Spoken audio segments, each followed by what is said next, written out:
I am really excited because today we have Dr. Michael Klaper. That's all I'm going to say. If you haven't met him, you're just going to have a fun time because fasten your seatbelt. We're going to learn and grow together. So here we go. We dance when we hear the theme song, but we don't have the theme song today. So you can bop your head if you'd like. Yeah. Okay, here we go. Hello, my listening friend. It's so nice we can meet each other on the air on this beautiful, best day ever. And for those of you who have been listening to the show, welcome back. I'm glad that you're back listening to us again and also viewing us. But if you are new to the Lillian McDermott radio show, I've been waiting for you. And let me tell you what this show is about. I am committed to provide alternative ways to heal, and it is my mission to make awareness, responsibility, and truth a part of our everyday life. And I hope you, my viewing, as well as my listening friends, will feel empowered to embrace a new truth and live the life of your dreams. Now, I believe today is a special day because you guys are going to win an opportunity to get the good, the bad, and the ugly of salt, sugar, and oil. Pretty soon I'll give you the number that you can call, and I'm going to make it the 10th caller or texter. I've got it written down here so I won't forget. I'll remember this one. So let me tell you, Dr. Michael Klaper is someone that I've been looking at for a while, and I've had the privilege to invite him on the show. And this time he said, yes, I'm really excited. So Dr. Michael Klaper realized really early in his medical career that what he learned in medical school just didn't add up. Has that ever happened to you? An awakening in him caused him to question everything he had learned. Isn't that beautiful? That no matter how much education you have, you can still question what you have learned and believed to be true. And then he started embracing this journey that we've been talking about and embracing for the last 5 of the 7 years I've been doing the show, and started embracing nutritional medicine. He helped himself first, which is very important, and then he started helping his patients. Dr. Klaper is here, and he is going to share the good, the bad, the ugly of oil, salt, and sugar. I said it wrong. Salt, sugar, and oil. And since it is our sole purpose in life to give and receive love and knowledge, I am grateful that Dr. Michael Klaper is on the show. Thank you, Dr. Michael Klaper, for being on the Lillian McDermott radio show. Well, thank you very much for the invitation to be part of this really remarkable broadcast that you have. You reach so many people with messages they're not hearing on commercial radio, that's for sure. So it's an honor to be here. Well, thank you. And it's an honor to have you here as well and learn, because everybody that comes on the show is a teacher. This is our classroom, and you get to be our teacher today. So share a little bit about your background. I love your story of how you've grown this new truth in your life, and now you're telling and teaching everybody else. So share a little bit about your background and how you got involved in nutritional excellence. Sure. Well, I grew up in the Midwest and went to the University of Illinois College of Medicine in Chicago, and I graduated in 1972. I realized I was speaking to some first-year medical students at McGill a couple of weeks ago, and I said, I'm going to give you the lecture I wish someone had given me 50 years ago. Yes. 50 years ago, 1968, I matriculated. Don't use that word much, but... Nowadays a millennial will think that's a disease. You have matriculation. Yeah, really. And so I received a standard excellent medical education. U of I did me very well, and I did my medical internship at Vancouver General Hospital in Vancouver, and for 7 years went into practice in Vancouver. And I was a good GP, but I found myself getting frustrated. Patients would come in with standard medical diseases. I had been trained to diagnose and treat everything from leprosy to Tsugamuchi fever, but the people who were really sitting in my waiting room had a common group of dreary degenerative diseases. They were obese and had clogged arteries and had high blood pressure and diabetes and a whole host of inflammatory conditions involving their skin, their joints, their guts. And I didn't really know what to tell these people. Gee, Joe, you ought to lose some weight. Gee, you ought to do a little more exercise. And I'd fiddle with their medications. And when they were leaving the office, I'd whisper under my breath to myself, and please don't have your stroke while I'm on call. And that's a pretty sad way to practice I medicine. know, isn't Nobody was getting healthier. They were just getting more obese and more ill, and with higher medication doses. And out of desperation, I got so frustrated not being able to help these people, I decided that I wasn't no longer going to be a general practitioner. I was going to be an anesthesiologist. And so I went back to Vancouver General to become an anesthesiologist and did a major part of an anesthesia residency. And a couple things happened during those years. This is the early 1980s, 1980, 81. And I found myself on the cardiovascular anesthesia service, and day after day, I'm putting people to sleep and watching surgeons open their chest and open their coronary arteries, and from their arteries, pulling out these plaques of yellow, greasy guck that was clogging up their arteries, called atherosclerosis. And it's the most common cause of death in America. It clogs your brain arteries, you get strokes. It clogs your heart arteries, you get heart attacks. And one day I'm watching the surgeon pull out a particularly slithery, rubbery piece of this yellow guck, and I thought to myself, boy, that stuff looks like chicken fat. And the little voice on my shoulder said, there's a good reason why it looks like chicken fat, doctor. And hold that thought, because we're going to continue our conversation with Dr. Michael Klaper when we return worldwide at whenyounneedafriend.com. We'll be right here waiting for you. Oh, I hate having to cut people off because when the time says go, stop, it's stop. I heard. Oh, I was not looking at I gave you my sign. I gave you my click, click, click, click, click. Oh boy, I didn't realize it would come by so quick. That was how many minutes was that? That was over 2 minutes. Wow. Well, I won't do that again. I was looking at your picture. I was not looking at okay, I will be more aware. Sorry about that. That's okay. Let me just mention, Dr. Klaper, that the first segment is a short segment. It's only 6 minutes. And I love dancing with Dr. Klaper. Here we go. So I love the realization of the chicken fat that you saw being pulled out of the arteries. I remember hearing you talk about that in one of the interviews that I saw a long time ago. What does it feel like? You know, you are a surgeon, you're in anesthesiologist, and I'm sure you're a really good one too. As you make that awareness, did it sink in at that moment, or did your awakening come happen? It was a direct wake-up call about how what we're eating directly affects us. I had never seen it so graphically illustrated there because I knew what this man ate. It was a pretty standard American diet, the one who was on the operating table. And my dad died of clogged arteries. He was already showing signs of angina and bad circulation in his legs. I clearly have the genes for that disease. And I knew if I kept eating the standard American diet, I was going to be laying on that table with that striker saw going up my sternum. And sure didn't want that. I saw those folks when they wake up, they're very uncomfortable. So I had been reading reports in the literature. Dr. Dean Ornish had already been reporting his work on reversing heart disease in clogged arteries with a plant-based diet. There were medical studies from the 70s showing reversal of clogged arteries with plant-based diets. So I was aware of the science behind it. But then when I was confronted so graphically with the results of a poor diet, the red light started going off, and I knew it was time to get the animals off my dinner plate for sure. Well, you know, it's interesting. So we're going to come back from the break in about 20 seconds, according to what I'm being told. I really would love for us to share a lot of what you just said on the air.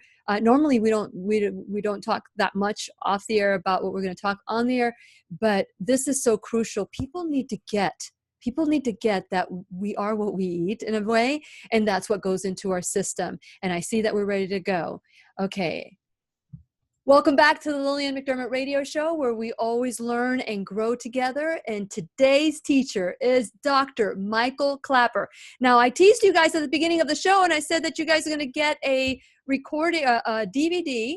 And I'm telling you, I love, love, love this DVD. I spent some time watching it. It's called Salt, the Good, the Bad, and the Ugly of Salt, Sugar, and Oil. And it's going to be yours, the 10th caller. 407-373-5959. That's 407-373-5959. 10th caller or texter will win this DVD. Very, very educational as to the why. There's good, there's bad, and there's really, really ugly. And Dr. Michael Klaper does an excellent job at educating us. It's a classroom. Dr. Klaper, you're a wonderful teacher, I must say. So here you are in the operating table, looking at this, what you thought was animal fat or chicken fat coming out of the artery. And at that moment, does it hit you what it is?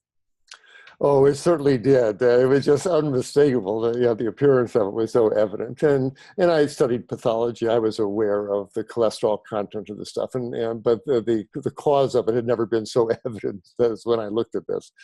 And a second force was at work inside my psyche that I was not aware of, but it certainly made itself clear a few weeks after that incident.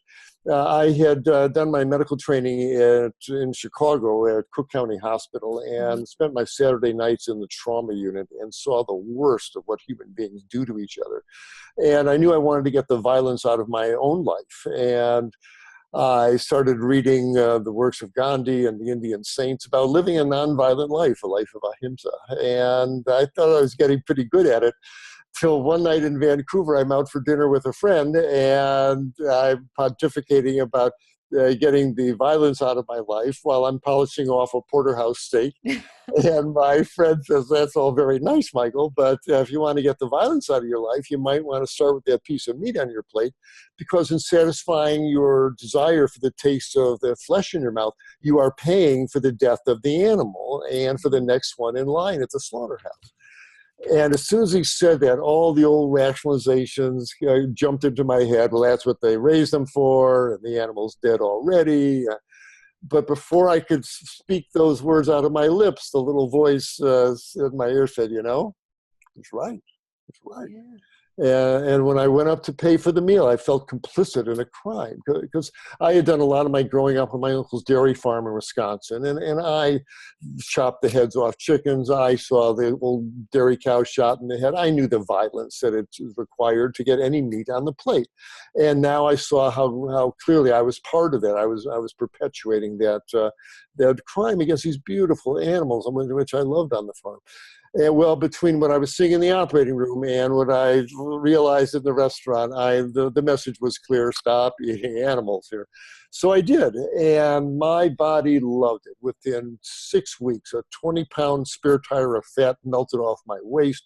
My high blood pressure went to normal. My high cholesterol went to normal. I felt great waking up in a nice, lean, light body every day. And it became evident that I didn't want to spend my time in the operating room putting people to sleep. I'd rather go back to general practice and help them wake up. And so I did. And I left anesthesia. I had 6 months to go in my residency training, much to my parents' dismay.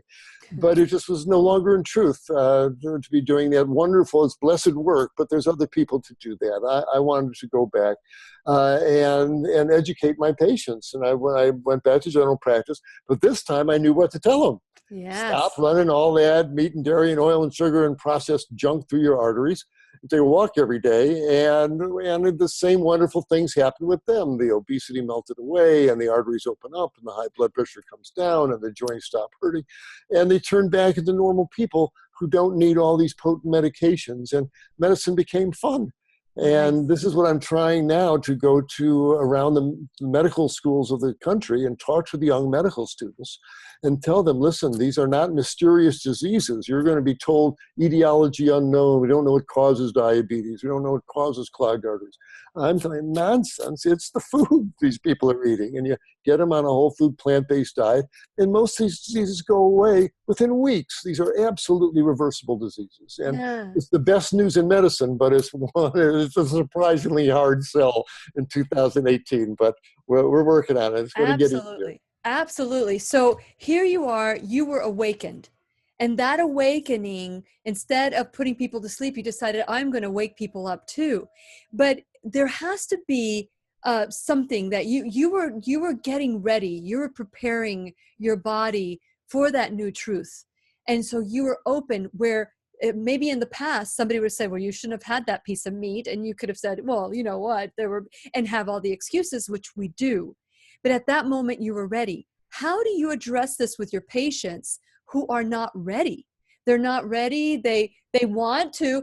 And I quote the great philosopher Meatloaf. I would do anything for love, but I won't do that. So I will do anything for health. I would do anything for whatever. You just fill in the blank, but I won't do that. How do you know someone's ready? Oh, well, you've touched upon, the crux of health care, disease care, the philosophy of us living on this planet with that one question. How do you make people change? It would be easier if they just tell people once, don't eat that. They say, oh, thank you, doctor. Okay, I won't anymore. And it would be nice if that was it. That'd be great. Right. But alas, old habits die hard. And we grew up eating these foods. To not eat them means that mother was wrong, the government's wrong, your doctor's wrong, the commercials are wrong. And it's quite a jarring realization to come to. Yeah. But our body doesn't care. Our diet is an abnormal one. Even up until the middle of the 20th century, people lived on farms. You may have pot roast on Sunday and fish on Friday, and that was it. You didn't go killing your chickens every night for buffalo wings. You ate out of your garden. You had cabbage stews and potato soups. It was mostly a plant-based diet then. But since we've gotten so rich and subsidizing the corn and soybean farmers to shovel all this grain down the gullets of these animals, that you can sell subsidized cheeseburgers for $2, but it costs far, far more than that. But that's another issue. You asked about how do you get people to change. And it's difficult. It starts with it starts with being a good example. I have little compassion for a doctor who's eating this food themselves and they're overweight and taking statins and hypertensive agents and purports to be a good example for their patients. So their message is pretty negated as soon as they walk in the room, I feel. So I have an obligation to be a healthy physician myself.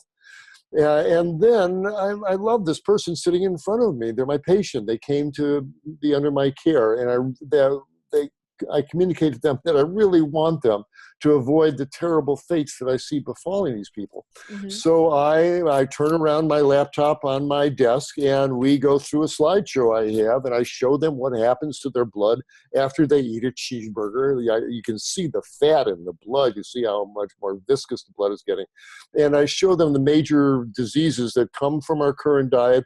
And then I focus in on whatever's brought them here, how the diet may be affecting their sore joints or their diabetes or their high blood pressure. Mm-hmm. And I can make legitimate, and then I explain how medications work. And I say, you won't need the pills if you just open up your arteries naturally. Your pressure will go down by itself. The cholesterol will go down by itself if you stop eating other creatures' cholesterol.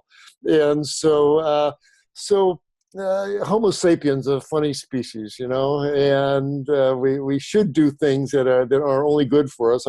I've never had a giraffe in the office or a gorilla in the office saying, I don't know what to eat, doc, help me.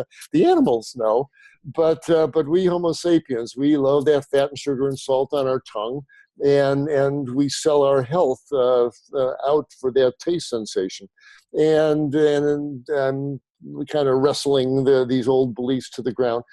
I have allies. The best tool I have is great tasting plant-based food. Boy, you put some tofu lasagna in people's mouth, or a great lentil stew or a bean chili, and they say, oh, I could eat that. If that's healthy food, I could eat that. Yay, so I've got cooking friends that I've got colleagues. I have plant-based dietitians in the area that I can refer these patients to, and they give them cooking classes and teach them how to order out in restaurants. And the patients are often willing. If they're not, then they're not. And, you could lead a horse to tofu, but you can't make them eat it. And some people just aren't ready, but at least the seed's been planted, because it's getting easier, as bizarre and disorderly as our society has become. there's also some threads of truth out there. You're starting to see the plant-based message out in the Yes. TV commercials. Your friends are doing this. The books are out there. So it's in the zeitgeist, and it's getting easier. Oh, yeah, I heard about that. The patients will say, gee, we went out to a vegetarian restaurant last night. It wasn't bad at all. Yes, you got the idea. Every little step counts, right? Absolutely. It's like trying to turn an ocean liner, but we're slow, for the individual and society. But it's starting to happen. You can't hold this tide back. It's the truth. So you can't keep a hat pin in a cloth bag for very long. The point comes out, and the truth of this diet is coming out. Thank heavens. And so today, I just want to remind my followers, my listeners, that the 10th caller or texter can win a copy of Dr. Michael Klaper's DVD, Salt, Sugar, and Oil, the Good, the Bad, and the Ugly. So let's start our class, because I felt when I watched this, we've got just 2 minutes left to this one, but when I started watching your DVD, which I think is excellent, it was a great lesson. And so let's start with you talk about how the dose makes the poison. Mm-hmm. And that is so important for us to even think of food. It could be a dose of health, or it could be poison. Either way, depending on what we're looking at and how we're trying to live our life. So let's start with the good, the bad, and the ugly of salt. Let's start like let's just dip our toe on the salt portion of it. Okay, just a little sprinkle of it. Yes. Okay. The salt is not evil. We need sodium in our cells for electrical function, etc. A little bit of sodium is okay, but it's in the food that we need. You don't have to add a whole lot of salt. And many people, certainly if you have high blood pressure or autoimmune diseases, you should be adding no extra salt to your diet. Most of the salt's in the processed foods. It's in the spaghetti sauce at the Italian restaurant. It's in the soy sauce at the Chinese restaurant. It's in the frozen dinner. That's where it comes from. If you don't cook with the salt, you can add a little bit of the table, a couple of sprinkles from a shaker, or a little pinch of salt on your corn on the cob or potato. That's okay. The dose makes the poison. A little sprinkle's okay. But these massive amounts that are in the processed foods and in the frozen dinners, those are the ones that accumulate and cause the problems. So don't cook with salt, but add just a little bit at the table, and you ought to be fine. I love that. That was a great tip, because I started thinking about the times I'm whole food plant-based as well. And that's what I promote on the show. It used to be that I'd let people talk about their stuff. And now I don't even, if it's whole food plant-based. And you know what, with Dr. Furman, who's a regular on my show, he talks about if you want to keep it to 5% animal products, that's fine. But the goal is to eat as much plants as possible, right? So that's what I would like for everybody to see, especially that I want to touch, and maybe during the break we can talk about a lesson in cholesterol, because not all cholesterol is created equal. There's the plant cholesterol and there's the animal cholesterol. So I want to encourage you to go to whenyouneedafriend.com and watch the YouTube video so that you can get the on and off the air conversation. I want to remind you, the 10th caller or texter, 407-373-5959. The good, the bad, and the ugly. Salt, sugar, and oil. When we return worldwide at whenyouneedafriend.com. We'll be right here waiting for you. I love your DVD. And by the way, I have a little note here to remind you that I would love. Let me see. What's the name of the, it's called the Digestion Easy. I want Digestion Made Easy. Yes. Good one. Digestion Made Easy. I was just saying, just like the map of the United States or the map of the world, when I was younger and I was studying geography or history or whatever, you knew where everything was. Then you get far removed from learning. And I'm like, okay, where is Montana again? Where is compared to Florida? So then I was thinking, our body, we eat, where does it go? How does it work? And so when you said that that's what you have, I'm like, I'm getting that one. I want to do a show on that. That would be nice to do. So sure. I'm hoping we can do that, Dr. Klaper. Now, okay. I have a couple of things that I wanted to ask you that off the air. I wanted to talk to you about cholesterol, first of all. And the second thing is I wanted to acknowledge whoever is booking you into the college route, what you're going to be doing in colleges and speaking to medical students. Brilliant. And I'm surprised they're allowing you to do that, honestly. Yes, and it's a very important thing. I want to get to the young first, second, and third year medical students before pharmacosclerosis sets into their brain and they just do everything through the I love that poison. pharmacosclerosis. Yeah, really. So what's happening is, again, thank heavens, it's 2018. It's turning out that in every medical school, PCRM, Physicians Committee for Responsible Medicines, has sent me around to University of Michigan, to Beaumont up in Rochester, Michigan, down to Wright State in Dayton, and up to Montreal to students at McGill. And in each one of these groups, in each one of these colleges, in the first and second year med classes, there's always 15 or 20 young doctors who've seen movies like Forks Over Knives, What the Health, Eating You Alive, and the plant-based light is on. They got it. Okay. Mm-hmm. And so what they do is form a nutrition interest group on their own, a student group, and they invite Dr. Klaper in. And they reserve the lecture hall. They put up the notices on the bulletin boards. They arrange a free lunch from the Indian restaurant. They bring in the samosas or the sushi, vegan sushi rolls, and it's from me, PCRM, and myself directly to the students. We do not deal with the administrations. We don't have to get permission. I'm not advocating armed revolt here. So it's an academic lecture, because I show lots of science. I talk science to these kids, and they are very grateful that a practicing physician came and said, I tell them, your professors aren't going to tell you this, you're not going to read it in the textbook, but these are reversible diseases. They're coming from our diet. You can clean them up with a healthy diet. And they are so glad to be empowered with that message. So we go right to the students. We just do an end run around the administration. I love it. I love Dr. Neil Barnard. He's amazing. He's also a regular on the show. And so I'm glad that you're working with him. That's a PCRM, right? That's the group that you're working with. Yeah. Yes. And if any of your listeners out there have a son or daughter, anybody in medical school, and they would like me to come and address them, contact Physicians Committee for Responsible Medicine and let them know my contact there is, his name is Zishan Ali, and Zishan will book you a visit from Dr. Klaper. So I would love to do that. Most important work I can be doing right now. That is amazing. Very honorable. So it looks like we're ready to get started here. So maybe the next break we can talk about cholesterol, because I really do want to get into the good and bad and the ugly, because it's really important people to know that not all cholesterol is created equal. Or maybe we can do a whole show on cholesterol. So here we go. So this is where I talk about my social media and my show, and then I'll reintroduce you. Okay, Doctor? Okay. Welcome back to the Lillian McDermott Radio Show, where you can hear us worldwide at whenyouneedafriend.com. I am your host, Lillian McDermott, and it is my goal that whoever is in front of you today, that they become your teacher. Now remember, they can teach you who to be, what to do, or how not to be, what not to do. And so either way, we're always teachers and we're all students. So I want to encourage you to continue with that curiosity at whenyouneedafriend.com. That's where this conversation of 100% responsibility. Here's the deal.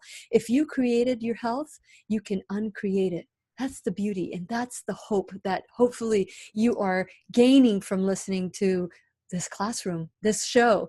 And so with that in mind, please go to whenyouneedafriend.com. Please become a subscriber. And while you're in there, I want you to hit all the little buttons that say YouTube, subscribe there, social media, like me there. And that's how we get to spread the good news, like Dr. Klaper is doing. He's going to these, to me, it sounds like an underground, the underground community. We're going to feed this information wherever we can. Do whatever it takes. I want to encourage you to, while you're there at whenyouneedafriend.com, check out my sponsors. Without my sponsors, this show would not happen. So please make sure you support my sponsors the way they're supporting the show, the way they're supporting you, because the reality is this information you do not get anywhere. Because guess who is sponsoring television and most radio shows? It's the pharmaceutical industry. And so if I were to buy into that, then I'm going to be limited to what I can say. So I want to encourage you to keep allowing the show to happen by either becoming a sponsor or supporting a sponsor. 2 ways to do that. Now, the wonderful thing about this is that when you listen to the show, there's lots of free gifts. Today, we're giving away the good, the bad, and the ugly of salt, sugar, and oil. So before we went on the break, Dr. Michael Klaper, we talked about salt and a little bit about little tips like don't cook and add salt. If you don't cook with salt, which I don't cook with a lot of salt, I just put like a little sprinkle because the food has the natural salt. You share in this DVD a formula. When you cook with salt, if you cook without salt, does it taste worse, or do you have to add more salt when you get the food? How does that work? Right. You win both ways, actually. Okay. You don't need to cook with the salt, and in fact, the vegetables are more plump and juicy if you don't put salt in the water. Really? Okay. Yeah. But also, the beauty of adding salt at the table, it's ironic. People who want to reduce the sodium in their diet, they say, oh, we don't have salt shakers in the house.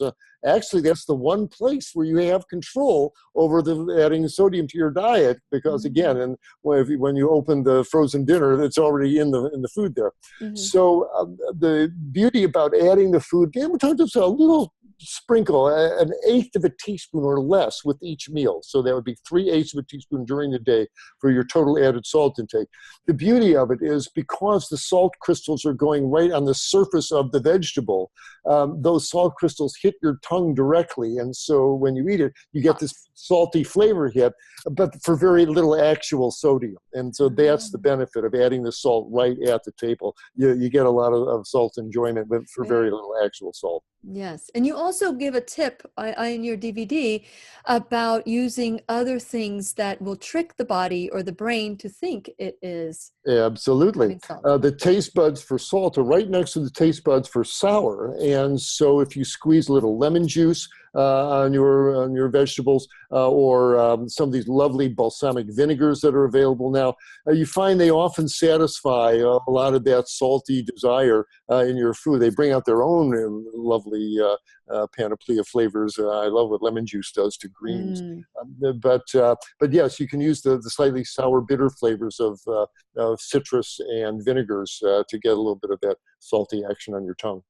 So great. Those are great tips. And so there's the good, the bad, and the ugly. So you say salt in moderation is not bad for you, but so let's talk about the bad and the ugly. Why is it that salt is bad for you? Right. Well, when speaking as a recovering saltaholic, I did love the stuff. But the reality is my arteries don't love it. And you keep high levels of salt in your blood. It injures us in various ways. The salt atoms we get into the walls of the arteries, drag water molecules in the walls of the arteries become stiff, and they lose their lovely elasticity that absorbs the pressure wave that comes out of the heart when the heart beats. And so the delicate tissues in the body, the kidneys, the eyes are subjected to this high pressure force wave that comes down the arteries that should be absorbed by the stiff arteries. Also, the salt in the diet makes you retain water. So instead of pumping around 8 pints of blood after salty meals and a high salt diet, you're pumping around 9 pints of blood, 10 pints of blood. Well, ask any plumber what that does to the pressure in the piping system. They're going to raise it. So there's several mechanisms by which sodium will raise the blood pressure. Sodium is the main constituent of salt that we're concerned about. But also, we're now learning that it's not an innocent bystander as far as your genes go, and too much salt in the diet turns genes on that plays your DNA like a piano and turns genes on that trigger autoimmune disease. And so the people on the high salt diets wind up with the lupus and the rheumatoid arthritis, these various autoimmune diseases. So all the way around. High salt is arthritis, rheumatoid arthritis, lupus. So high salt, that's it. So by reducing the salt, the arthritis can go away? Well, it can turn off the drive that sets off this process called autoimmune diseases. And folks on the high salt diet seem to get more of these conditions. And the folks just eating a natural low salt diet have a much lower incidence of lupus and these other nasty autoimmune diseases. So again, less is more when it comes to sodium. There's a little sprinkle at the table, and you ought to be okay. But if you have runaway high blood pressure, even the sprinkle at the table, you should wait till you get your pressure down. Very good. Okay, so that's just a little dipping of the toe of what else is in there in the DVD. Be the 10th caller or texter, 407-373-5959. Great information. Okay, now we're going to move on to salt. I'm sorry, sugar. So I'm going to move on to sugar, the good, the bad, and the ugly. Let's talk about, is sugar good for you? Sure. Sugar's a treat, and a half a teaspoon of maple syrup in your tea is not going to cause anybody a problem because that's the proper use of these sweeteners as a flavoring. And I don't have a problem with a couple drops of agave or stevia. The problem is eating sugar as a food. When you have a candy bar in your hand, there has a chunk of sugar. I'm going to eat 150 grams of sugar now as a food. That it was never meant to do that. And baked goods, the donuts and the coffee cake and the muffins. You're eating sugar as a food.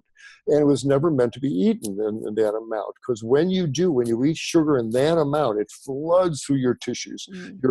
Your bloodstream turns sugary for hours. And all the sugar in your blood starts sticking to proteins throughout the body, to the lens in your eye, to the proteins in the lining of your arteries,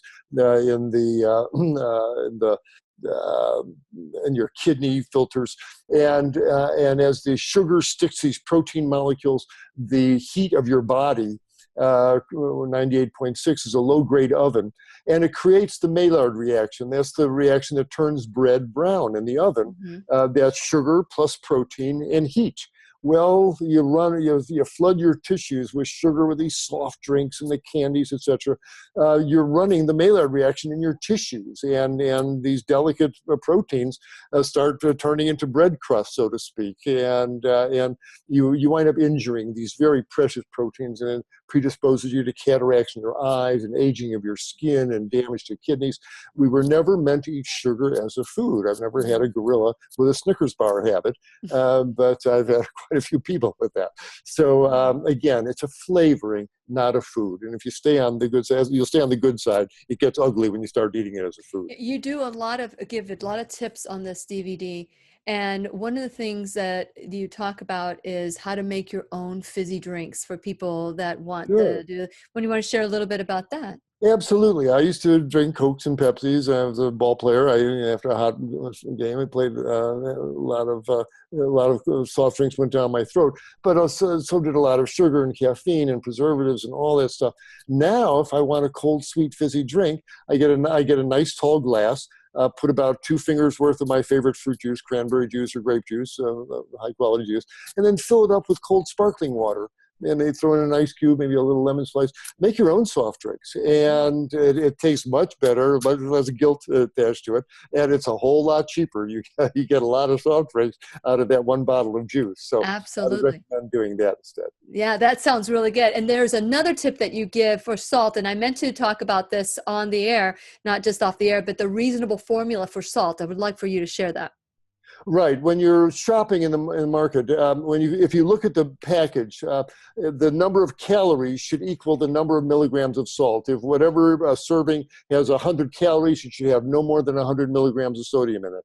And so let that be a lesson. As a classic tomato soup, 100 calories has 700 milligrams of sodium in it. And that's how these huge amounts of salt get into our bloodstream, and you don't even taste it. It's in the processed foods. So read those labels, and there should be a 1-to-1 ratio between calories and sodium. Yeah. And you'll stay on the good side of that. And like I've heard you say before, it's the food. It's always been the food, right? It's the food. It's been the food all along. That's it. It's been the food all along. That's it. And for those of you, the DVD, Salt, Sugar, and Oil, the good, the bad, the ugly, call 10th caller, 407-373-5959. And we're going to continue our conversation with Dr. Klaper when we return worldwide at whenyouneedafriend.com.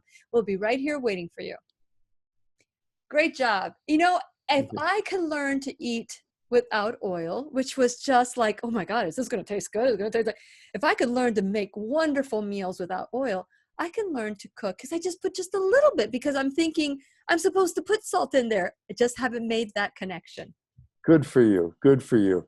And I just have to commend you. It was music to my ears as a teacher at heart to hear you say it's all about learning. And And that's really what we're all here to do. We're the learning and loving creature, we humans. We learn and we love. Yeah, that's what we're basically here to do. Love and knowledge. And this is just a beautiful vehicle for that.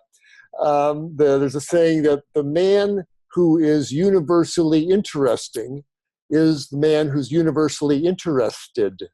Ah, I like that. That's a nice Right. little shift there in words. Indeed, indeed. I have a question for you because I still want to talk about cholesterol, but I have a question about, you said something and you said it really quick. I want to address Candida. Sure. Because, Candida has a purpose in the body. Everything has purpose. Yep. And so does Candida. Mm-hmm. And so, but when there's Candida overgrowth, Right. there's a lot of issues that occur. So you talk about a urine test for Candida. Is that something that people know? Or did I make that up? No, not me. I didn't. No, I thought you said something about if you have Candida, do a urine test. I thought you said that. Okay, no, that so wasn't me. how do you help people with Candida? Well, first of all, find out if you have it. How do you suggest you do that? Right. You need a stool test, basically. Maybe that's what it was. Yeah, you have your stool tested, see if you really have it. If you've got a real Candida overgrowth, it's not subtle. You have a 4+ overgrowth in your on the stool test there. And if if that does show up, then again, we were talking about the problem with flooding your bloodstream with sugar. Well, problem with flooding your intestinal tract with sugar is that the yeast that normally live down there, as you said, they say, "Oh boy, look at all this sugar," and they go crazy. And we create those overgrowths by first of all, taking antibiotics and things that kill off the normal bacteria that keep the Candida in check, and then we eat a bunch of sugar and foster the growth of these of the yeast, and then can't imagine why our joints are sore and our skin's broken out, etc. So the Candida is almost an innocent bystander. It's a sign that your diet's way out of balance and your lifestyle is probably balanced. Modern life is an assault on our microbiome. We drink alcohol, we take antibiotics, we eat foods with pesticides, we drink chlorinated water. All these things kill off our good microbes, and then we eat a bunch of sugar and take a bunch of antibiotics. Well, no wonder we get these imbalances down in our gut. Any tips? Any tips to, let's assume everybody has Candida overgrowth, because we could probably say maybe that 75 to 90% of the population have Candida overgrowth in their system. Yeah. How can we start the process of reversing? Stop eating sugar as a food. Stop kidding yourself about the breads and the baked goods and the soft drinks, etc. That's not what the stuff is for, and the Candida are telling us that. So start doing that, and then really up the plant-based food, the salads and the soups and the steamed veggies.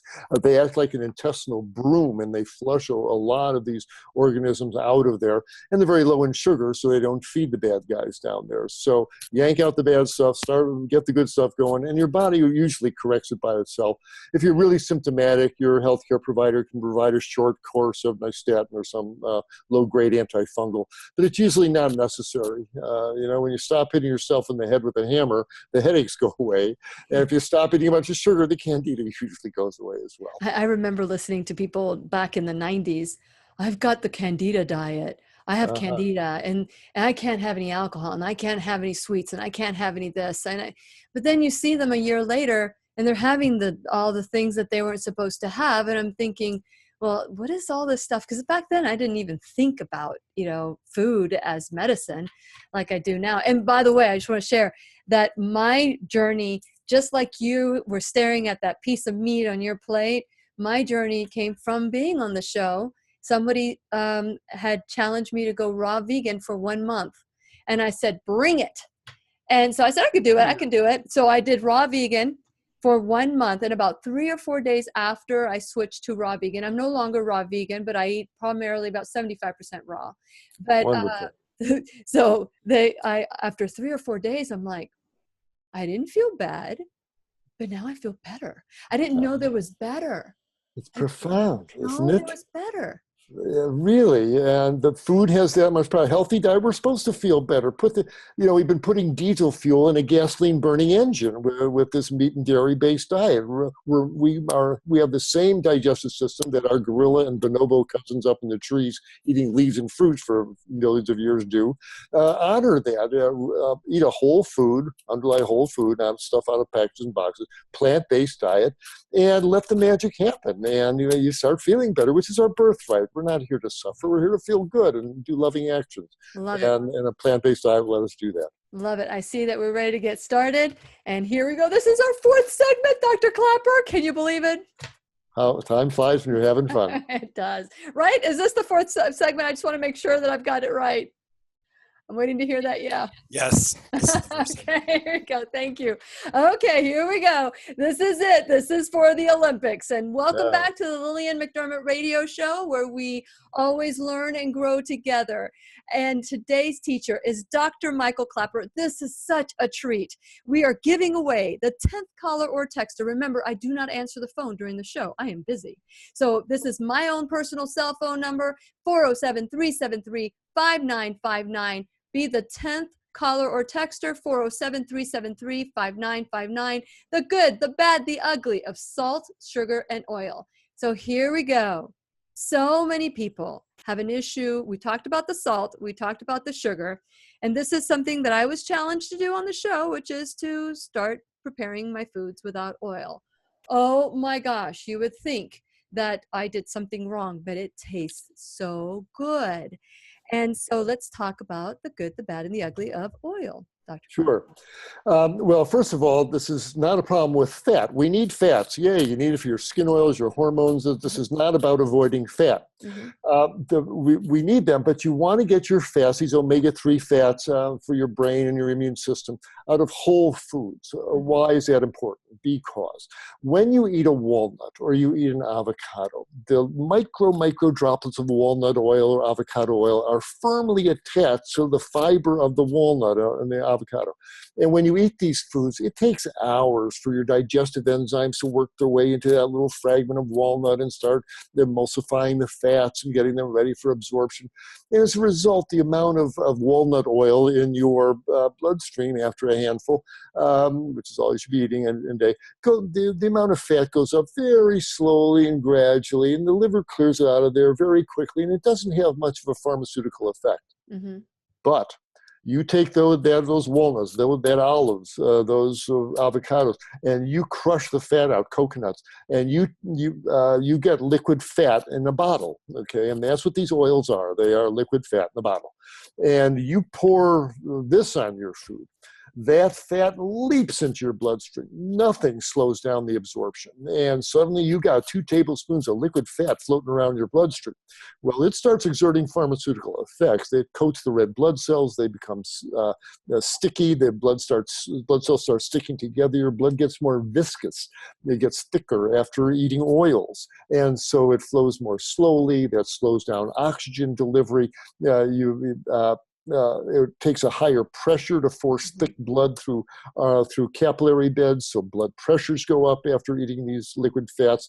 It's an unnatural food. No other animal pours liquid fat on its food, and we've got this mystique of the Mediterranean diet, but the fact is, the people who followed that, if you really look at the Mediterranean diet studies, the amount of heart attacks and strokes in both groups, the olive oil group and the non-olive oil group, was atrocious. These people kept gaining weight. Both groups had heart attacks. Both groups had strokes. This was not a disease-reversing diet. Compared to the standard cheeseburger diet, it's better. Sure. But there was nothing magic. Oh, it's the olive oil. Pour the olive oil on. Well, no, that's not the magic. The magic that it's a plant-based diet, basically, without a lot of meat and dairy and processed foods. That's what makes it a healthy diet. It's not the magic oil. And in fact, the oil, as I said, can have these detrimental effects.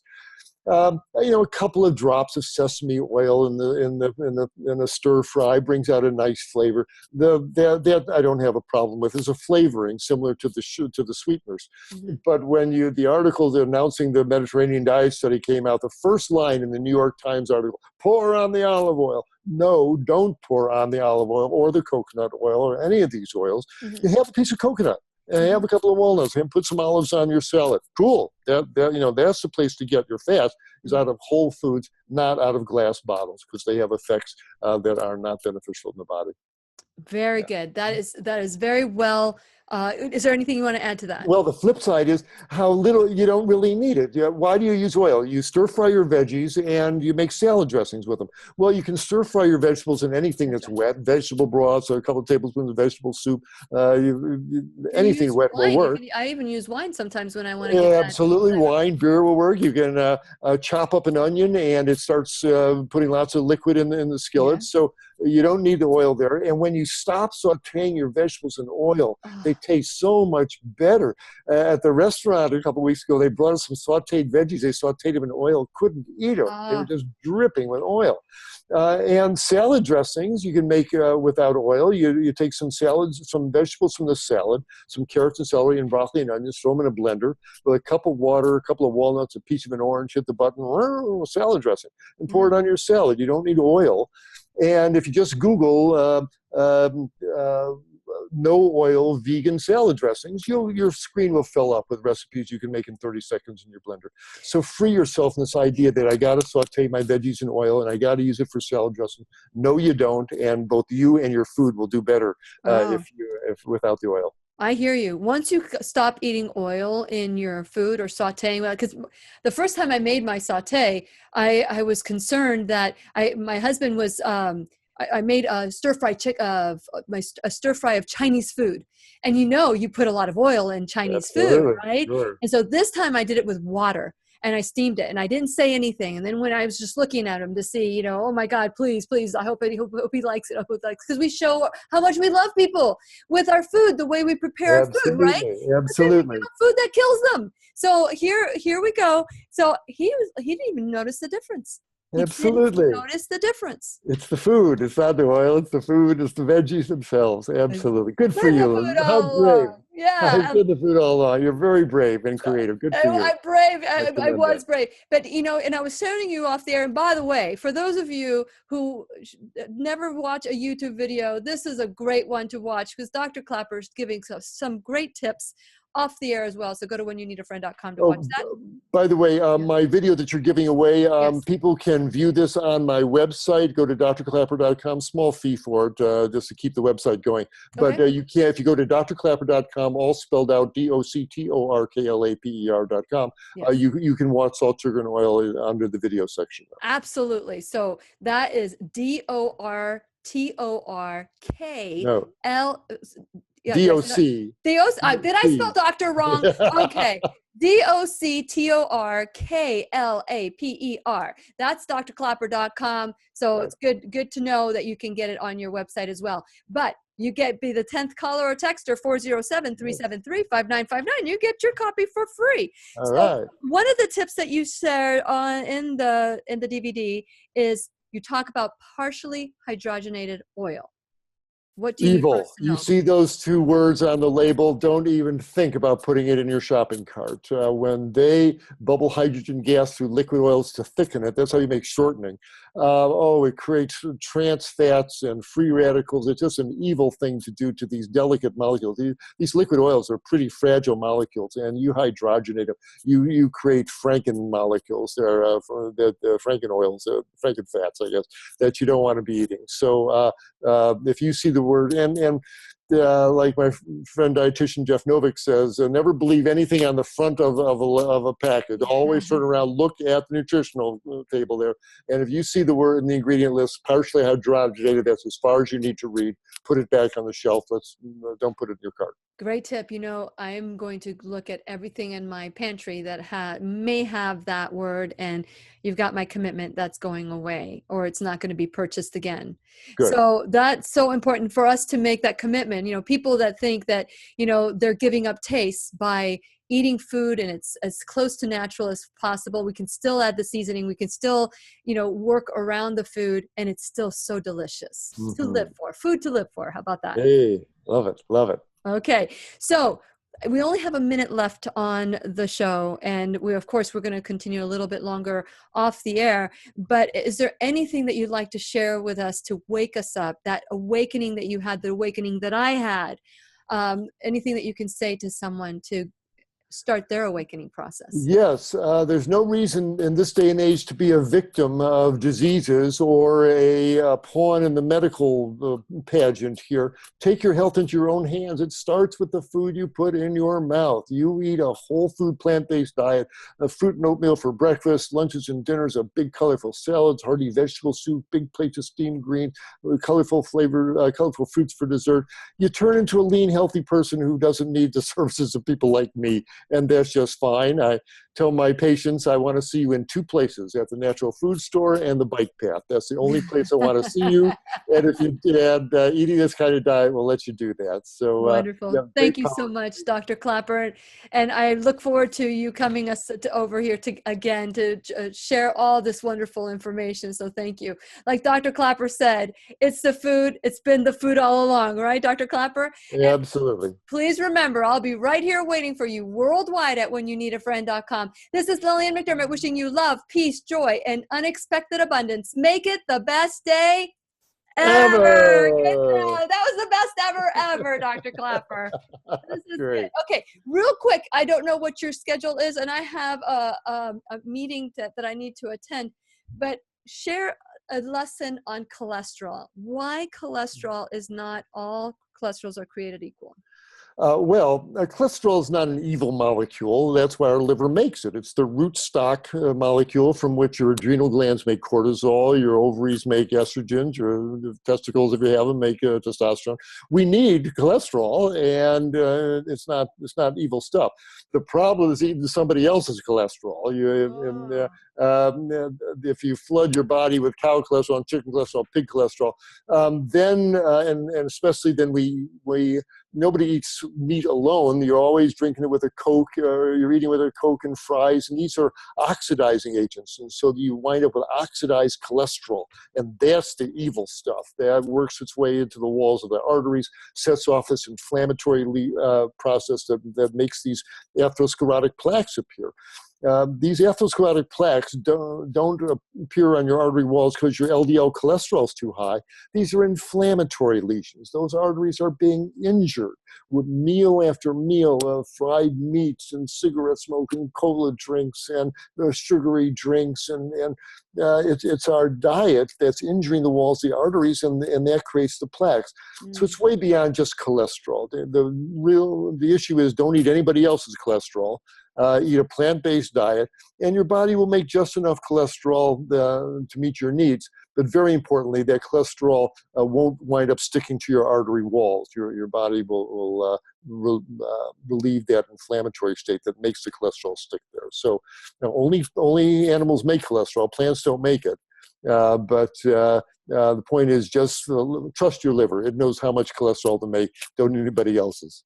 Very good. That's it was so simple. The course that you give on this DVD is very simple, and you put it in terms where we all can get it. And so I want to thank you for that. I have a personal question I want to ask you. Okay. I don't know if you know who Dr. Andrew Saul is, but he was featured in the documentary Food Matters. Mm-hmm. And he's been on my show maybe 7 or 8 times, maybe even more. And I remember during the first time I had just began my journey with food, whole food, plant-based, raw, vegan. And I was doing the show on Food Matters. And he said during the break, he said, Lily, I can help you get off all your asthma medication. So I've been chronic asthmatic since I was 9 months old. And so I was open. I said, tell me how to do that. And he had told me about the work of Linus Pauling. He told me about the work of, doing vitamin C, ascorbic vitamin C. And so I started doing that, and I got off all my asthma medication. But I started using vitamin C that has ascorbic, it's sodium, ascorbic acid from sodium. Right. Is that the same sodium that is in salt? Or is sodium ascorbic from sodium different? Right. No, it's the same sodium, but the amount is so trivial that it's absolutely not worrying about it all. If you are getting a good benefit out of that sodium ascorbate, that's a wonderful thing. The the tablets, 500 milligrams of sodium ascorbate.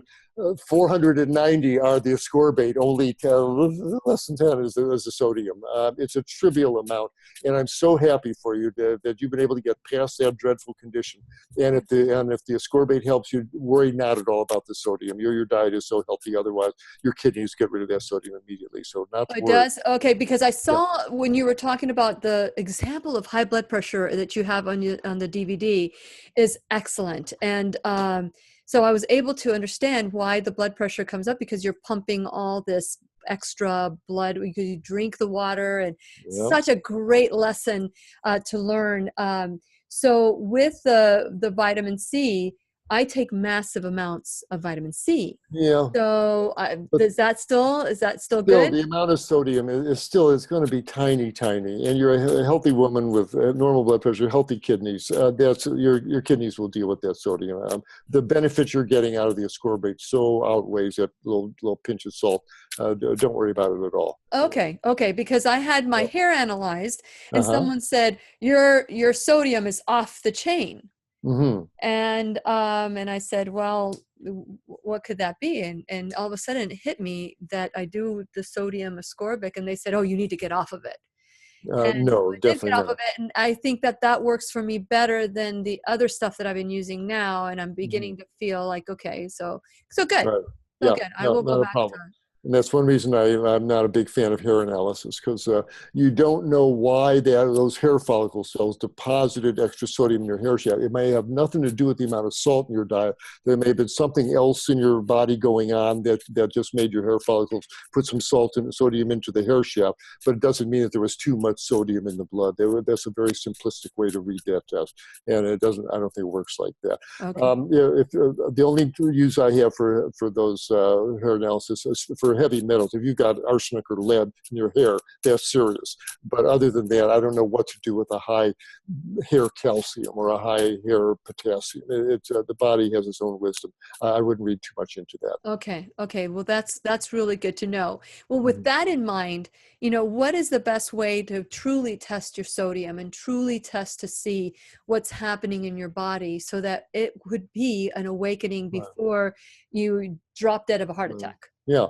If you're not eating a lot of processed foods, you're not living in restaurants, and you don't have high blood pressure, swollen ankles, edema anywhere, then you're doing okay with the sodium. Just don't kid yourself. And you don't, but the person, you just can't live on pizzas and buffalo wings and even vegan junk food. Just that, if you're not eating that stuff, then you're just getting the sodium out of food. You're fine. Not to worry about it. The body needs some sodium every day. It's an absolute essential nutrient. Don't begrudge yourself that. Just get it out of whole foods, like our bonobo and gorilla cousins. They don't think about where they're going to get their sodium. It's in the leaves and the fruits they're eating. Just eat whole foods, and you'll get just enough sodium. Yeah, I'm glad that you mentioned vegan junk. I was at Veg Fest just recently, and the lines for barbecue chicken were so huge. Exactly. And I was like, okay, we're doing to the whole food plant-based or the vegan community what we've done to the standard American diet, and people still, we want to go back to these comfort foods, and because it's tempeh or tofu, now we think that it's good, and it's probably a GMO product on top of it. Probably not. I certainly agree with you all the way up to that. What we're doing to the vegan foods, absolutely. You want to eat it. Like Dr. Deal says, food as grown, like it was growing in the garden. The corn on the cob, a tomato. So you can call them by name. That's how you want to eat the food. Let's see. You mentioned tempeh and tofu. Yeah, right. That's that it's not. Oh, right, not GMO. That is GMO. That it is. Right. I think what's happened though is the vast majority of GMO soybeans and corn is cattle feed. They GMO'd the corn and soybeans that they're shoveling down the gullets of the cows and the pigs and the chicken. I don't believe the tofu that you get in the health food store is made from GMO soy. When they GMO it, the soybeans and especially the feed corn, it's almost inedible. They turn into the hard, protein-dense animal feed is what they're growing there. Most of the, as far as I know, the actual soybeans and corn on the cob you're seeing in the health food store are not GMO'd. Really? Yeah, and by law, if it says organic, it can't be GMO'd. Well, yeah, okay, but if it doesn't say organic. Right. Well, it means that they may have sprayed pesticides on it. I haven't seen too many non-organic tofu these days. But again, I think most of the GMO corn and soybeans is really animal feed. Interesting. I'll have to. That would be great. We'll both check it out. Yeah, because what I heard is that if it doesn't have the label organic, or if it doesn't have the non-GMO label, that chances are it is a GMO product. So anytime I have soy or anytime I have corn, I make sure I ask, is it non-GMO or is it organic? And even if it's organic and it doesn't say it's non-GMO, I just don't trust it anymore. I just don't trust it. I don't want to take the risk. Right. Fair enough. Let's both do some research and see what we can find out about that. I love it. And I would love for you to come back and be a part of the Lillian McDermott Show. Thank you so much, Dr. Klaper, for being on today. And I'm looking forward to our next conversation. And it's been my pleasure, my honor. Keep doing your great work, Lillian. Good for you. Okay. Let's do it again. Do it again. Say it again. Okay. Make it the best day ever. Yay.